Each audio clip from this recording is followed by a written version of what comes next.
여호와께서 모세에게 말씀하이르시되 너는 이스라엘 자손에게 말하여 그들 중에서 각 조상의 가문을 따라 지팡이 하나씩을 취하되 곧 그들의 조상의 가문대로 그 모든 지휘관에게서 지팡이 12를 취하고 그 사람들의 이름을 각각 그 지팡이에 쓰되 레위의 지팡이에는 아론의 이름을 쓰라.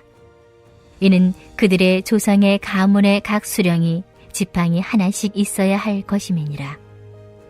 그 지팡이를 회막 안에서 내가 너희와 만나는 곳인 증거계 앞에 두라. 내가 택한 자의 지팡이에는 싹이 나리니 이것으로 이스라엘 자손이 너희에게 대하여 원망하는 말을 내 앞에서 그치게 하리라.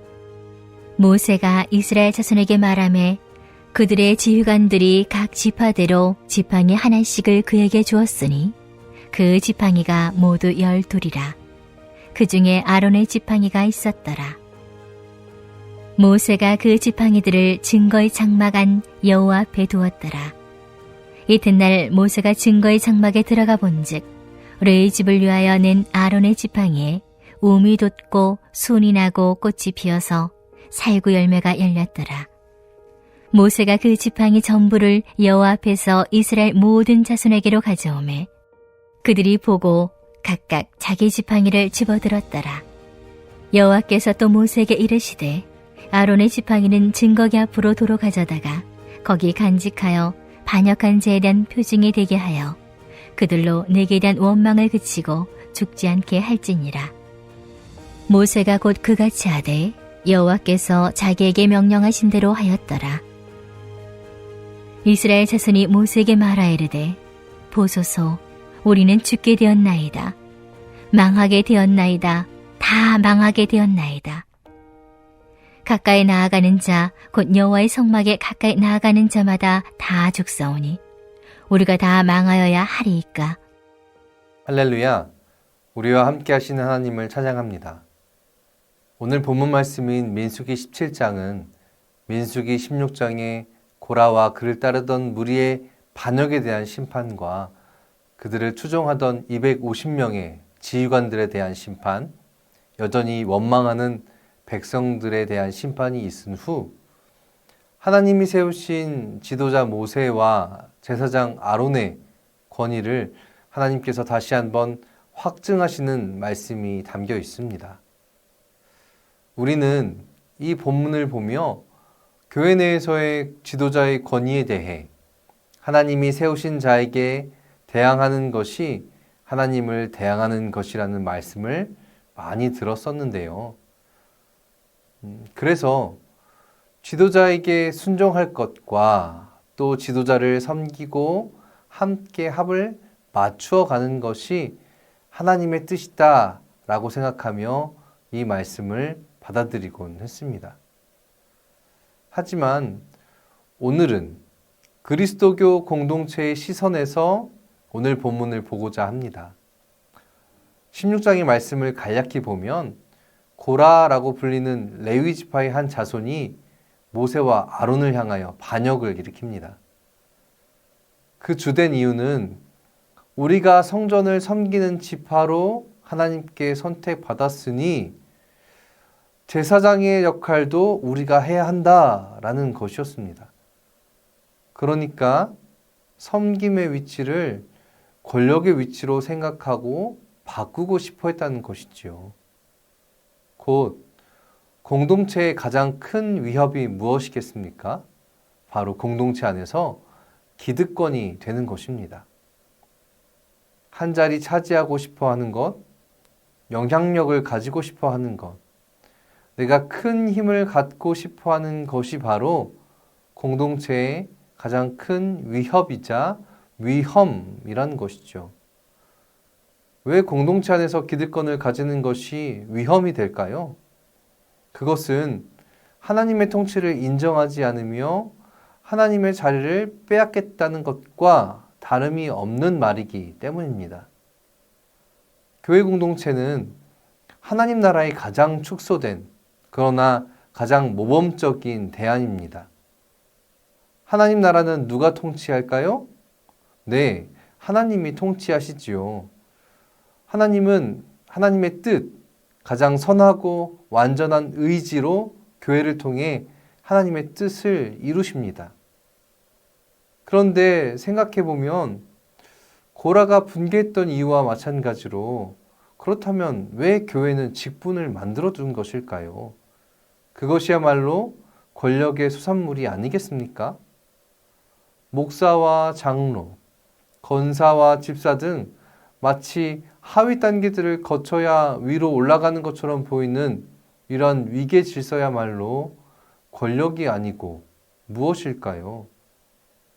그러나 직분은 그런 것이 아닙니다. 직분은 크기입니다.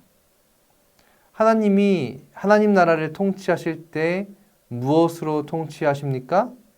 사랑으로 통치하십니다. 그래서 우리는 아무런 조건 없이 하나님의 자녀로 받아들여졌습니다.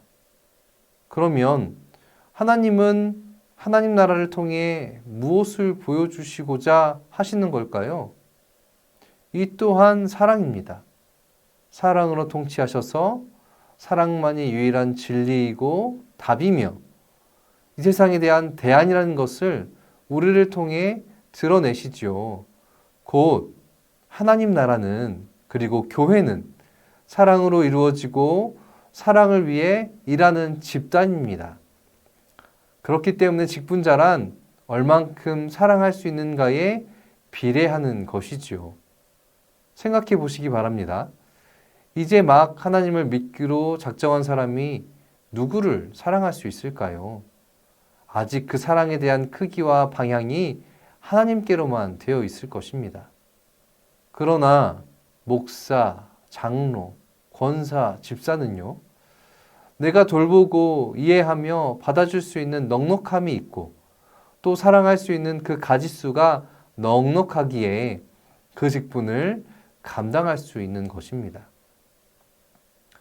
10부장, 100부장, 1000부장을 이렇게 이해한다면 훨씬 쉽게 받아들일 수 있을 것입니다.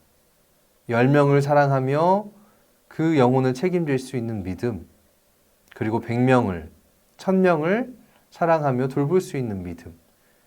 그것이 바로 그리스도교 공동체 안에서의 권위라는 것입니다. 그래서 그리스도교 공동체 안에서 권위를 가진다는 것은 힘과 지배력, 어떤 권력을 지향하는 것이 아니라 내가 얼만큼 더 많은 사람을 사랑할 수 있는 자가 되었는지로 생각해야 한다는 것이지요. 사랑하는 여러분, 여러분의 사랑의 크기는 얼만큼 되시는지요? 혹시 나에게 주어진 이 직분과 사명이 여러분의 권위와 권자의 높이로 착각하고 계시는 것은 아니신지요? 신앙 공동체, 곧 교회에서 우리는 그래서 더욱 겸손하고 낮아져야 하는 것입니다. 내 안에 나의 자리를 더 비울수록 우리는 더 많은 사람을 사랑할 수 있기 때문입니다. 내가 가진 생각과 기준, 판단과 경험을 내려놓으면 내려놓을수록 하나님은 그 안에 더 크고 깊은 사랑을 채워주십니다. 그렇습니다. 고라는 바로 이것을 놓쳤습니다.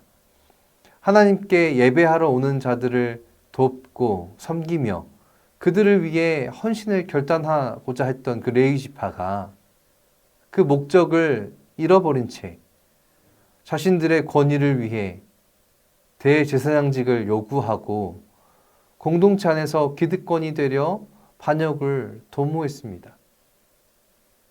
결국엔 그 자신들의 허점과 죄만을 드러낸 채 땅속으로 사라져버리는 가장 깊은 수월로 들어가 버리는 결과를 얻게 되고 말았습니다. 고라의 반역은 바로 공동체를 와해하는 이러한 죄에 대한 하나님의 마음을 보여주는 가장 극단적인 예시가 되어버린 것입니다. 사랑하는 여러분, 한 가지 묻겠습니다. 교회의 머리는 누구이십니까? 예수 그리스도이시죠. 그렇습니다. 그래서 우리는 교회의 몸된 지체들로서 오직 예수 그리스도의 지시대로만 살아가면 될 뿐입니다. 그것이 몸이 해야 할 일이기 때문이죠. 몸의 각 부분은 서로 각자 할 일이 다 따르지만 한 목적을 향해 나아갑니다.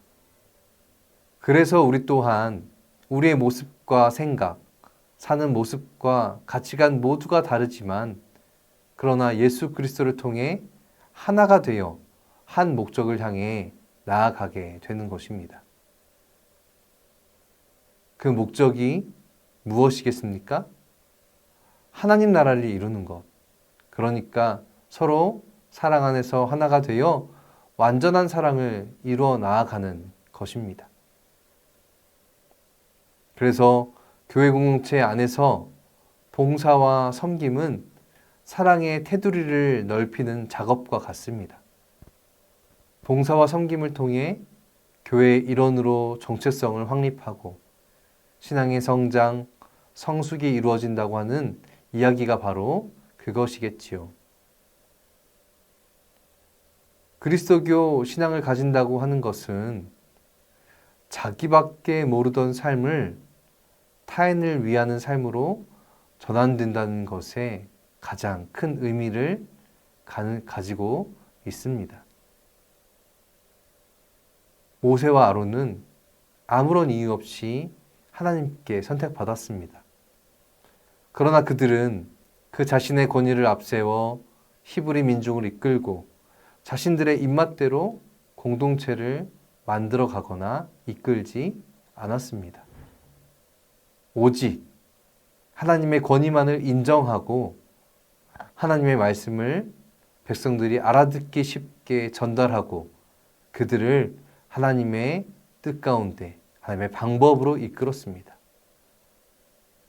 나를 높이지 않는 삶, 나를 내려놓고 하나님의 생명들을 위해 살아가는 모세와 아론의 삶이 바로 하나님이 원하시고 바라시는 그리스도인의 모양인 것을 깨닫는 우리 모두가 되길 이 시간 소망합니다.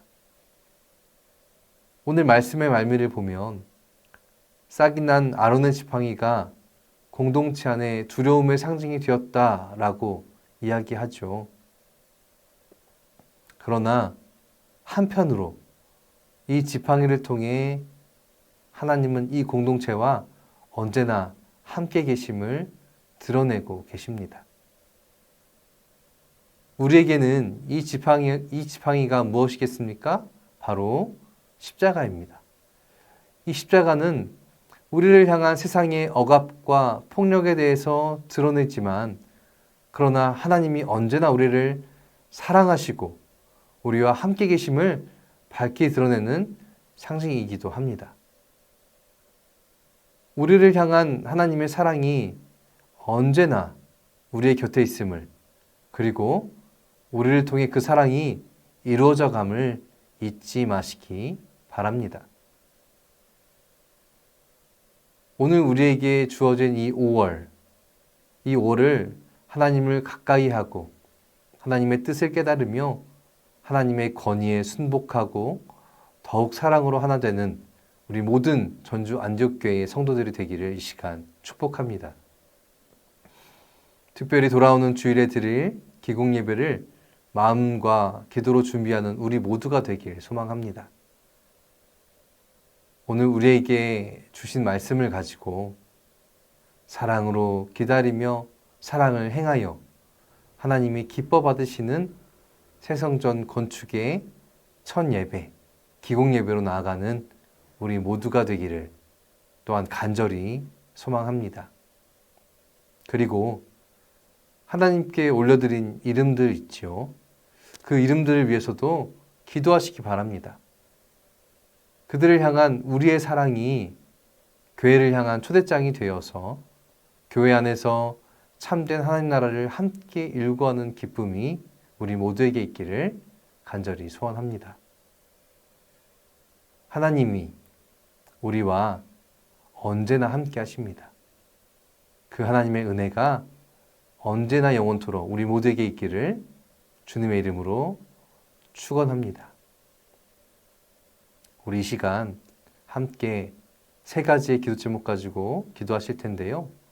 첫 번째는 오늘 말씀을 가지고 사랑으로 하나 되며 하나님 안에서 사랑을 행하는 전주 안디옥교회 모두가 되기를 소망합니다. 두 번째는 기공식과 기공 예배와 그리고 태신자를 위해서 함께 기도하겠습니다. 그리고 마지막은 5월은 가정의 달입니다. 우리 가정을 위해서 우리 함께 기도하겠습니다.